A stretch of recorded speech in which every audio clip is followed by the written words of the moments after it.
Today I'm joined by Jessica Lee, who is the founder of the Abolish BAME campaign. Jessica, thank you for joining me. Yeah, I'm very happy to join you. So your campaign is relatively new, having launched at the end of July. So for those that have not heard of the campaign, what is Abolish BAME and what are you seeking? So the hashtag Abolish BAME campaign started basically because I have this little group chat of friends on Twitter. We all met through mutual interest, that being politics. So you could argue this is a group chat full of insufferable London, actually no, all over the country actually, politicos. So we have our own little niche, and we spoke on multiple things. And basically, I like for quite a long time I kind of like aired my grievances about the term BAME and the fact that, and I'd explained to them about how like catch-all term is like really dangerous and how like it has been used in ways that have actually hurt the conversation on race as opposed to benefiting them.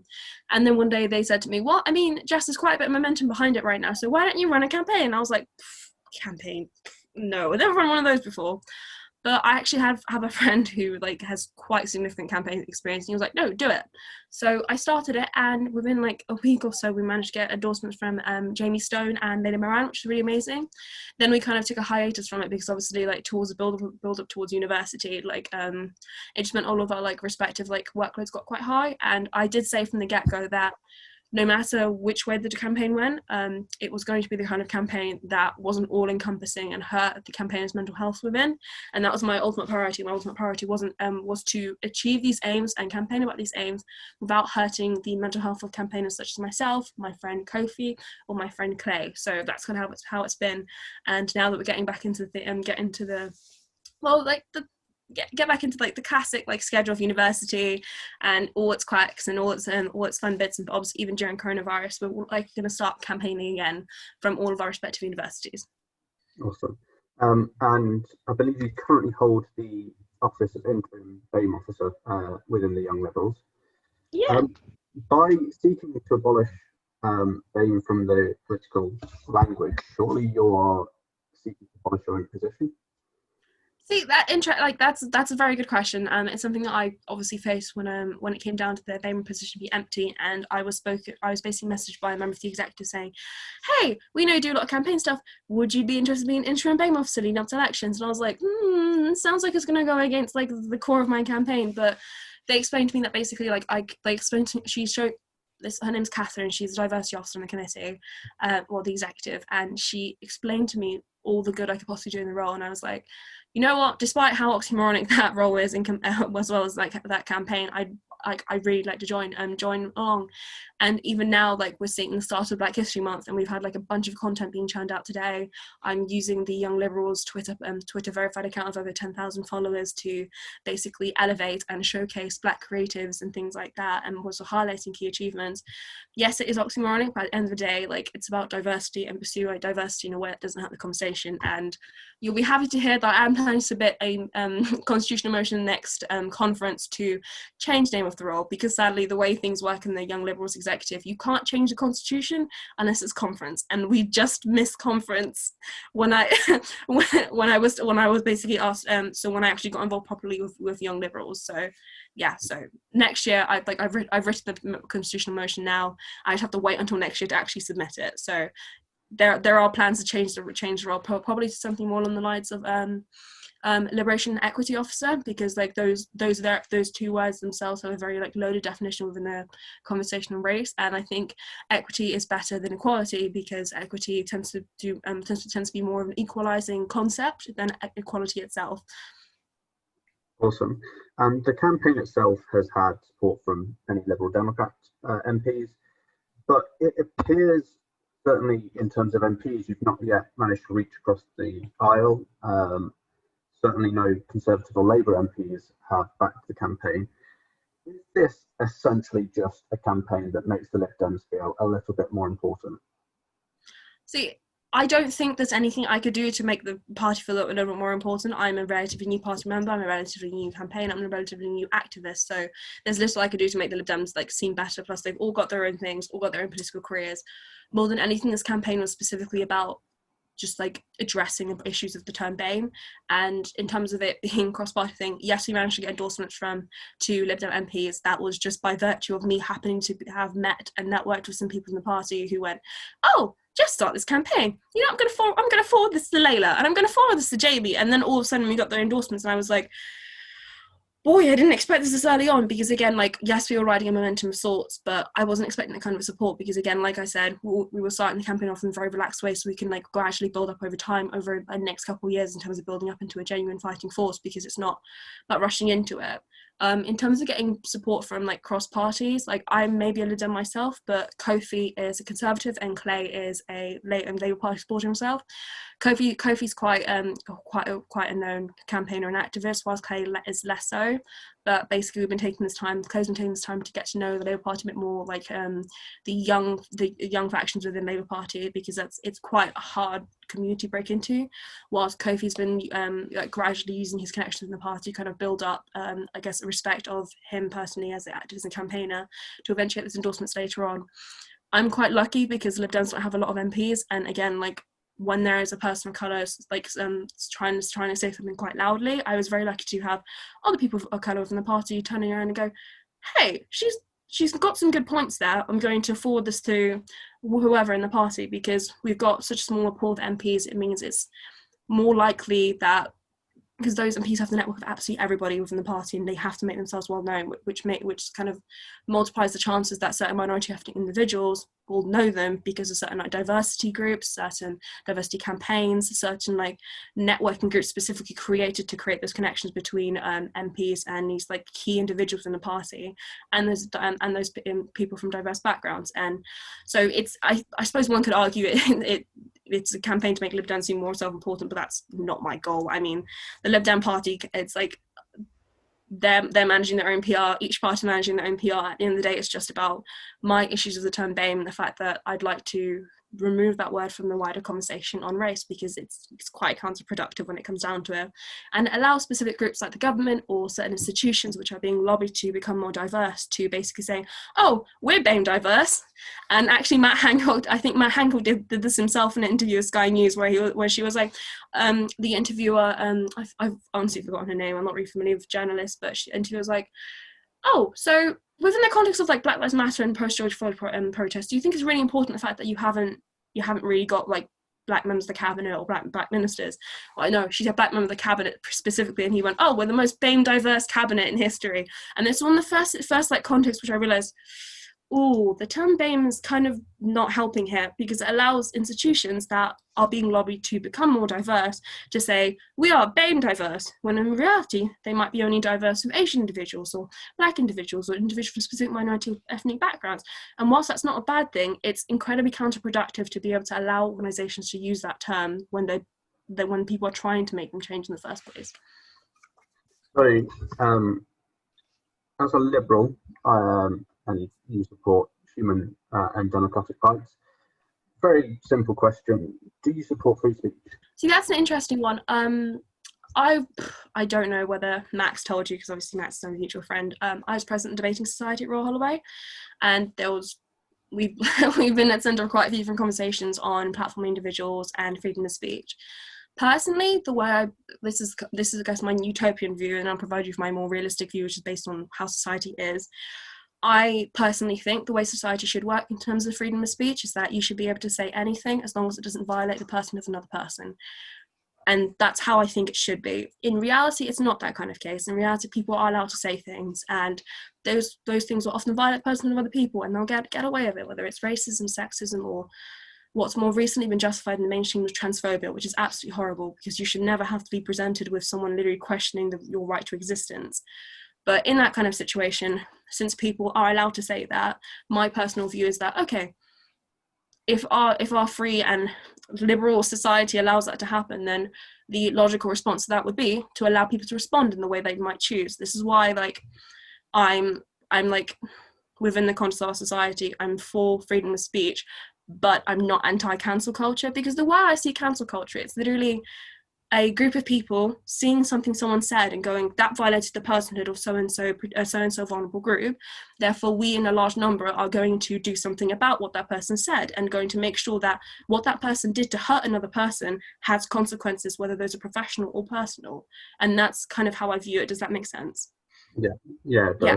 Again, in a utopian, if I could genuinely write legislation or freedom of speech, I'd make it so it's a case of it's a give and take. So you have freedom to and a freedom from. So you have a freedom to say whatever you please, but you also have a freedom from of having your own personhood violated by another. But that kind of like that balance between freedom to and freedom from isn't enshrined in British law, and that's not the case of what we have in the UK. So in a more realistic context, I am pro open unrestricted debate. However, that means the people who you violated have a right of reply, and that's so important. So from what you're saying, I'm assuming you don't feel that the current hate speech laws go far enough? It's difficult because I think people shouldn't be able to say certain things, but it's also difficult because in every single context there's a nuance, and as much as I want to be able to say yes, they do go far enough, or no, they don't go far enough, I'm not a law student, and I couldn't possibly tell you like the specific legal nuance of it or how far it would go. I'd love to be able to lend my perspective on that situation, but I'm incredibly aware of how the information I lack in that context. I don't know the nuance of law, and as a politics/relations student, I'm more familiar with like certain bits of legislation, certain bits of political movements, and etc. and the nuance of governance, as opposed to specific laws and statutes and things like that. So I wouldn't be able to tell you whether they go far enough or not. Okay, if you don't mind, I would like to move on to a tweet you posted dated on the 22nd of August, in which you called for global maps to be redrawn due to what you called a bias towards imperialistic superpower and ex-British colonial territories. Why do you believe that maps are biased, and why should cartographers listen to you? So in terms of the map bias, it's something that's kind of been in the making for a very long time. I'm sure if I went into more research, I'm sure there's a lot of different layers to it, but it's one of those things where we kind of got into a point in modern day where we shouldn't really have to have these things in societies that are results of like generations and generations of hundreds and hundreds of years worth of like certain biases and prejudices, certain thoughts at a given point and given time that may not necessarily be applicable now. And yes, that tweet was quite strong, but it's one of those things where I could have said that in like a couple, like I probably half a dozen, or to be quite honest, knowing how much I can talk, probably a dozen tweets or more. But in that kind of situation, more the fact that like I am objectively tired of this emphasis on this and like this cultural focus and emphasis on specific imperialistic countries, and it completely like leaves other countries in the dark. I personally was raised in a Polish Chinese household, and just being able to over like the last 4 or 5 years since I came into foster care to actually be able to explore my black culture, and also realizing quite how like sidelined certain African countries are, or Caribbean countries, or Asian countries are in the grand scheme of things and conversations. Like that's kind of where that kind of passion came from when I wrote that tweet in terms of what I meant. It's just seeing all of this and seeing all of it being built up, and then I saw a video and I was like, oh, it's really interesting. It's like and they were like, oh, you should check out this like tool, and it shows you actually like to scale of what certain countries look in comparison to other countries. And then I think I did something like, I think I dragged Russia or a significant chunk of Europe in comparison to the African continent, and honestly, oh my god, like the actual like the ratios of like what these countries actually look like when actually put next to each other, it's crazy. Africa's huge.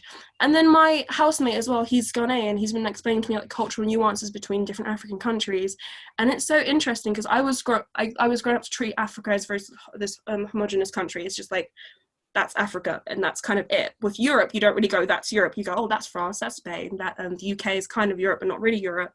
Even if Latin America, it's like, that's Brazil, smaller countries. And this like kind of like the really reductive general view kind of given things. So that tweet was mostly about me going, for crying out loud, there's enough of imperialistic focus in so many different contexts. Why is there literally one when it comes to maps?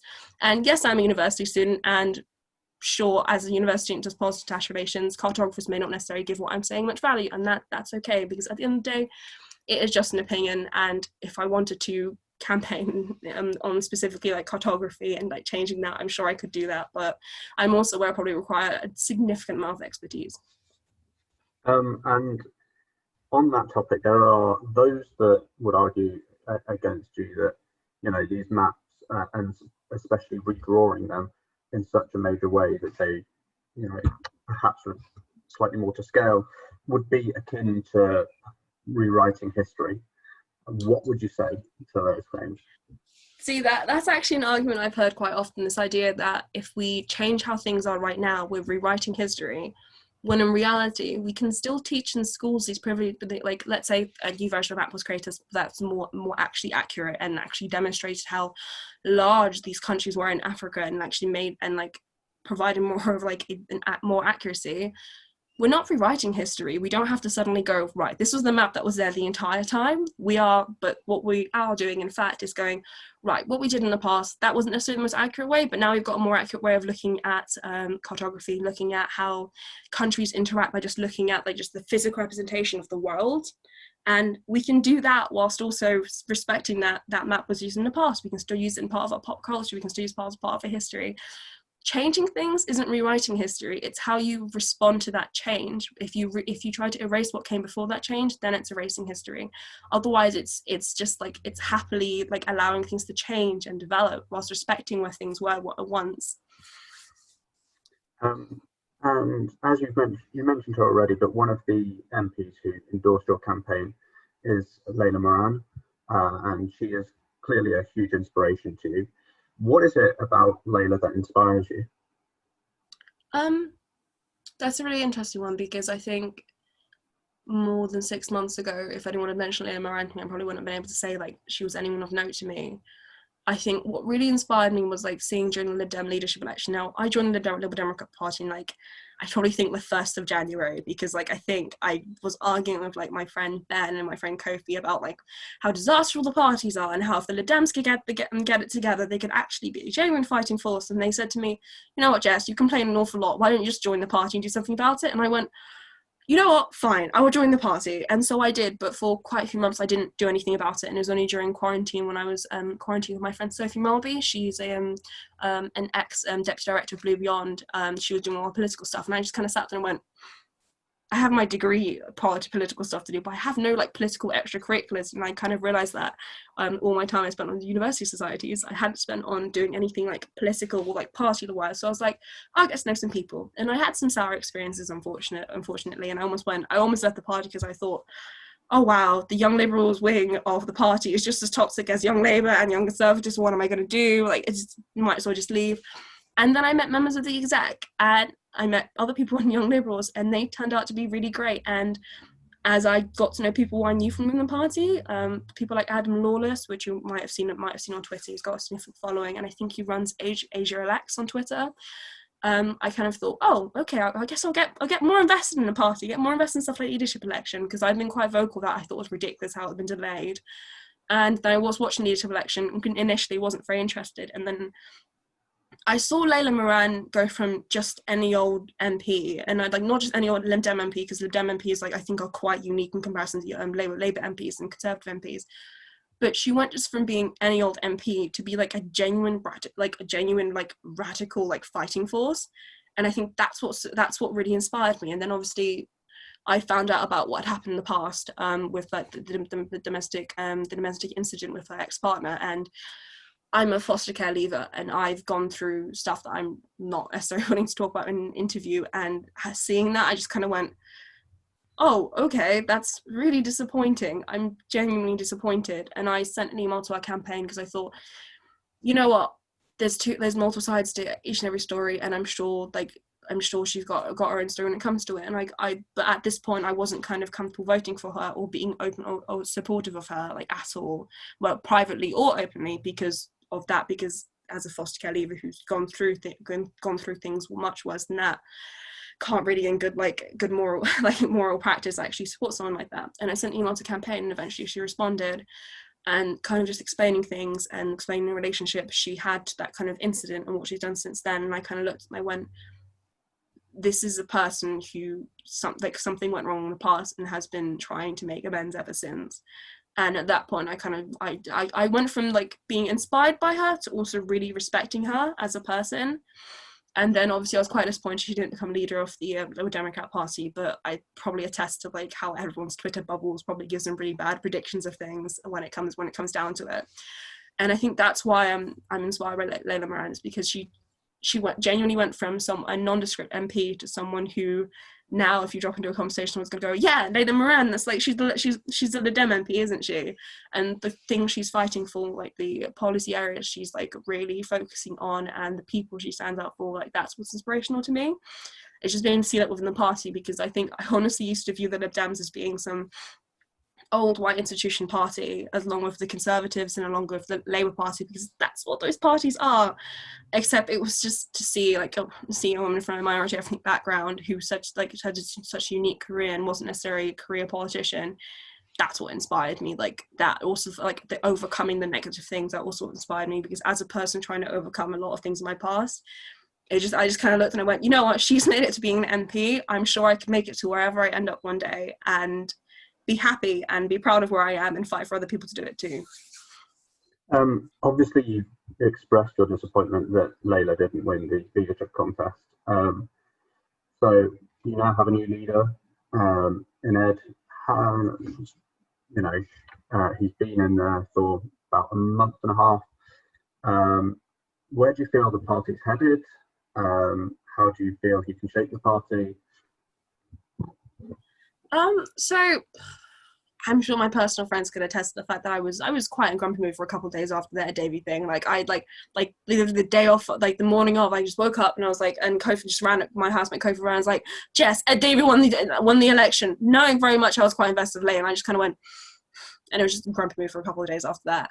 But and honestly, it's fair enough. I was like, I got to the point, like I feel like later was like kind of a rags to riches type story, so I was quite invested in said rag to riches story, and I was quite grumpy that he came in and like for a couple weeks afterwards I was quite critical of everything that he did, like significantly critical. But it's clear that Ed Davey has the best interests in the party in mind, and yes, he is a kind of hat tip to the Lib Dem coalition days, which I do kind of have mixed feelings about, because yes, Lib Dems were in power, but also the sacrifice the Lib Dems made into policy-wise to get into powers was also quite a big thing. But at the end of the day, like yes, the Lib Dems compromised on their policies, but the Conservative also compromised on their policies too, and that's like a really important thing. And yes, he's a hat tip back to those coalition days, but I think I was part of this culture before as well. The culture of kind of rejecting the coalition days outright because of the like kind of the poor electoral position we've been in since then is a really negative thing that that we have to not do. It's easy to go, oh, here's the thing that contributed to a certain degree to us being in a negative position now. We're gonna like reject that with our whole chest, but that's not right. And since then I've kind of seen what Ed Davey's trying to do, and the fact of the matter stands that yes, I love the idea of our party going more of a centre-left direction, but at the end of the day, we're always going to be kind of a centre-left party. It's just under Ed Davey, we might have a better chance of winning swing seats, because as much as I hate to admit it, and as much people like mention this quite often, a lot of this seats that Lib Dems are second in, we are contesting Conservatives in. So if we can have a leader that somewhat encapsulates the policy, or I guess like some kind of like centre-right type policy area, or just like kind of representation that might actually really help us in general election. In reality, the Lib Dems have never really been centre-right. We've always been kind of centre-left, and we just kind of swing from being centre to centre-left and back and forth.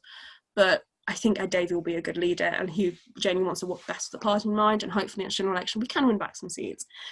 But yeah, this has come from like me being quite adult about it, because again, I was quite bitter for a couple of days. It made me remember exactly why I tried to avoid being so invested in leadership elections, because the last time I was so invested in leadership election was the 2016 presidential race. I was angry for more than a couple of days after that one. I think honestly I'm still bitter about that. we're on a whole different presidential election now. I am sure there are many people in the USA and here in the UK that share the same feelings as you on that. So you mentioned already that you feel you might have to move to a more centre-right position. Well, it's less of a centre-right position and more like a perceivably centre-right position, if that makes sense. What the public sees and what political science students and academics see are very different things. I'm aware of that. Yeah. Other than a shift more towards trying to swing over Conservative voters, what else do you think the party needs to do now to reduce its chances after a few less positive elections, shall we say? Oh, this is interesting. I have like a lot of opinions on this, probably from what I've seen so far from the feelings inside the party. I think currently there is a vacuum within British politics regarding a party that represents minority ethnic interests. Yes, there's only a small percentage of the population, but to be able to rally that kind of group, they might be able to rally a lot of like unregistered young voters, and these are a lot of like what can be unregistered young minority ethnic voters who feel massively disillusioned by politics, don't particularly care, don't feel represented. But what I've seen so far, like within the Lib Dem structure, and I'm not sure whether, like, again, this might have a wider ramifications for elections or might not, but I think there are quite a few failings within the Lib Dem party regarding the complaints process, regarding things being addressed, regarding certain bigotry being allowed to kind of just like stay there and just kind of like grow very slowly like a tumor. And like I've occasionally come into contact with these areas, and I think that's places that the Lib Dem Party really needs to work on, because the Lib Dem Party is like, they want this liberty, freedom, it's the right to live unimpeded in society by others, by the oppression of others, but you can't really champion those values when you have significant situations within the party where certain white liberal individuals who do represent kind of the white liberal institution are not treating minority individuals very well. In terms of what the party should do, I guess, wider into election-wise, just get rid of the bloody graphs. My brain hurts so much from those bloody graphs, and also like people making fun of those graphs. I feel like I've aged so much. So I've been in the party for less than a year, but just sheer amount of jokes about those graphs and there's the leafletting. Like I have a friend, his name's Ben Shamp. We all jokingly call him Norman Lamb's son because he campaigned a lot with Norman Lamb in Norfolk, and they quite literally, like, they tried avoiding as much as they possibly could to use the leaflets provided by LDHQ, the Lib Dem HQ, because Jo Swinson just wasn't doing it for like campaigning.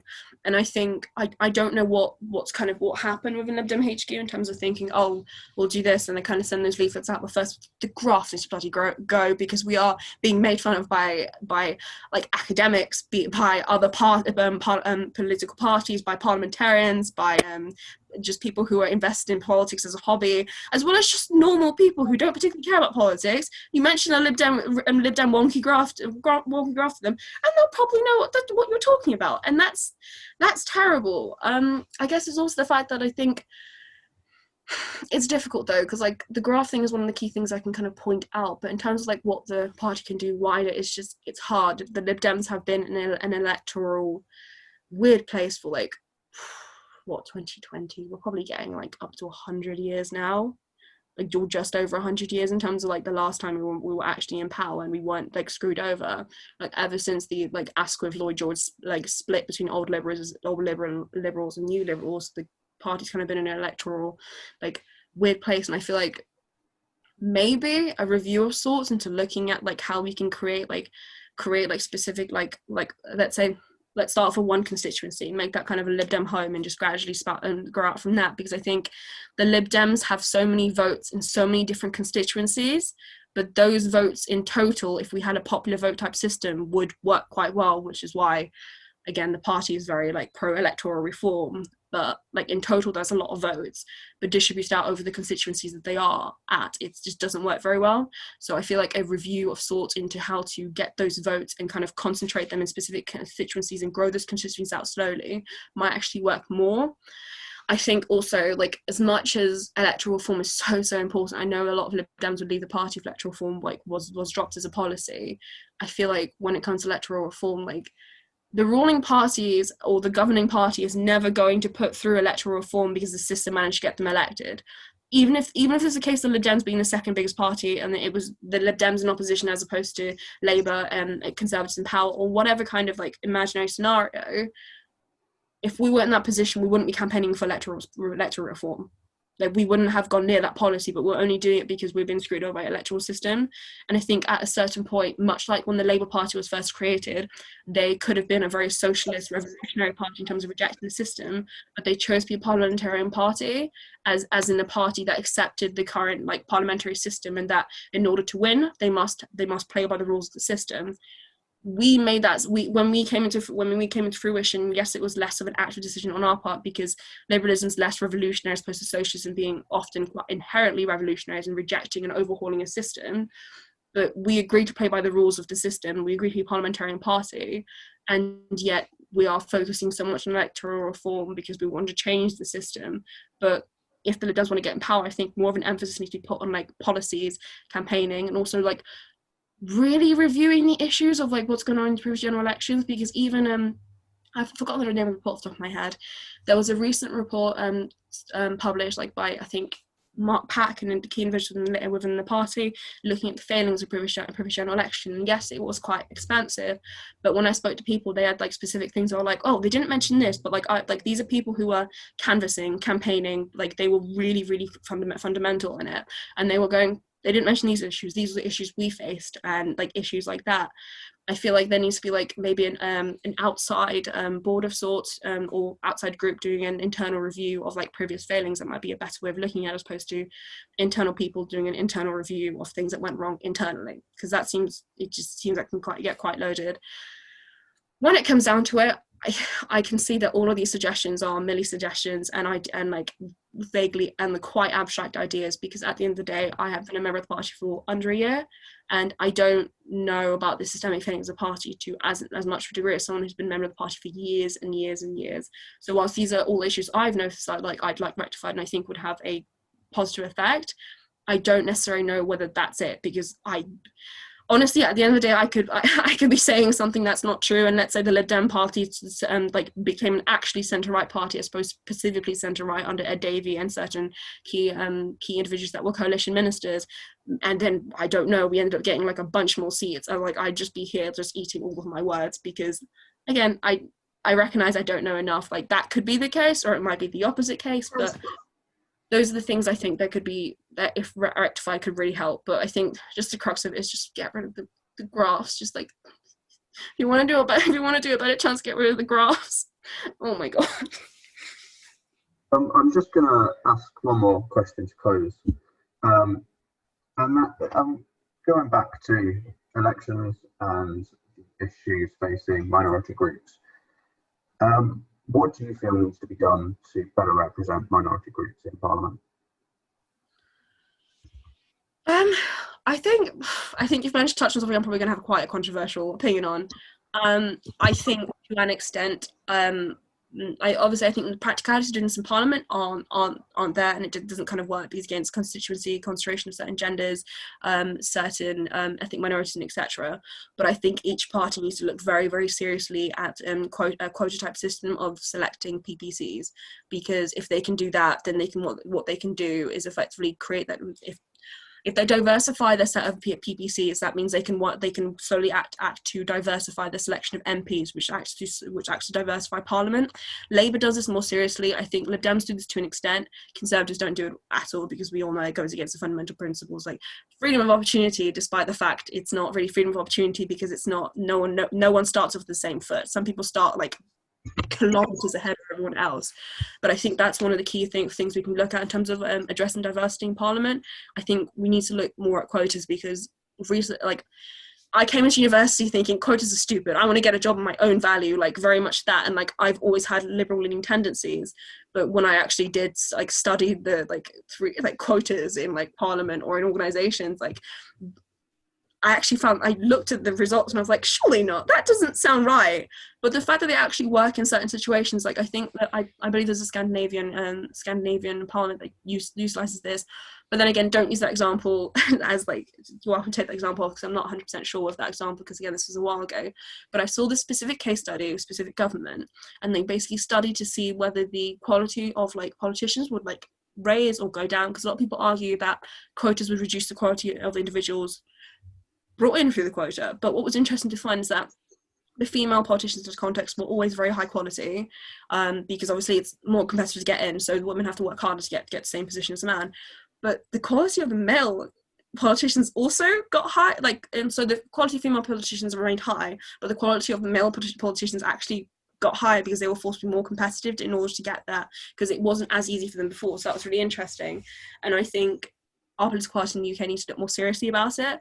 And if they're not willing to look more seriously, I think parliamentarians in general need to look more seriously. Like, if they're not willing to like kind of like equalize like the goalpost to make it easier for some people to get there, because it's like it's harder for them to get there anyway, and make it like harder for some people to get there because it's so easy for them to get there, then they really need to look at creating real equality opportunity. And this is probably the more realistic thing here, because Conservatives are in power, and I'm hoping they'll be out next general election, but again, what I hope tends to not always go to plan when it comes to politics. And this is a very bad track record for me. Like very early, I was like, all my predictions wrong, but like actually equalizing equality of opportunity. So as in like a person could be born from a really wealthy family, like not just rich but wealthy as in generational wealth, and then someone could be someone like me, for example, foster care leaver. We could both end up in the same position based on the same amount of work, like through lots of different policies to get there. I'm sure like a quick Google would find these policies. I know there's a lot off the top of my head, but haven't got time for those. Otherwise I'm going to be waffling forever, because I'm aware I do talk quite a bit and quite fast, so I get a lot of information into a short period of time.